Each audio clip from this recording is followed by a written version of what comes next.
You know, there have been people who just didn't understand why we have to get things signed.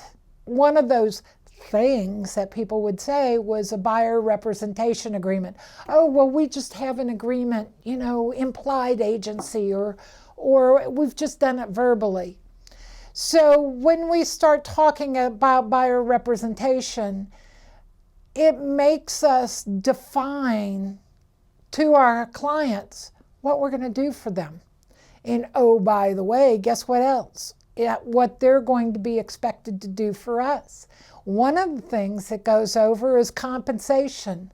For some reason, buyers didn't think they needed to compensate the agents.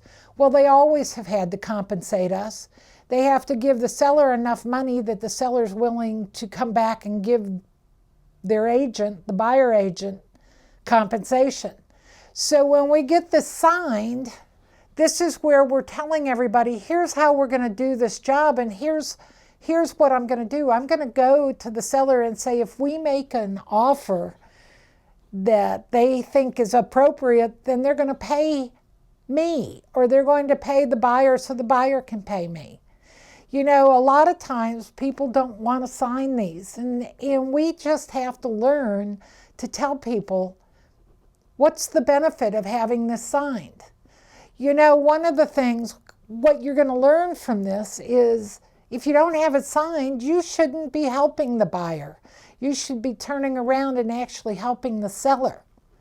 And that may change also because the Texas legislature doesn't want sub-agency. They want agents working for the seller and agents working for the buyer, and not doing a half job in there.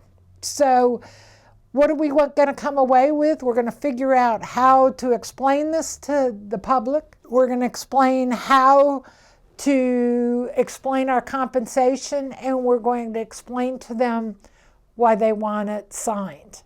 If you don't learn anything else, you're going to learn that if you don't have it signed, you really should be telling the other side what the buyer is saying to you. Because whose loyalty do you have in all of this?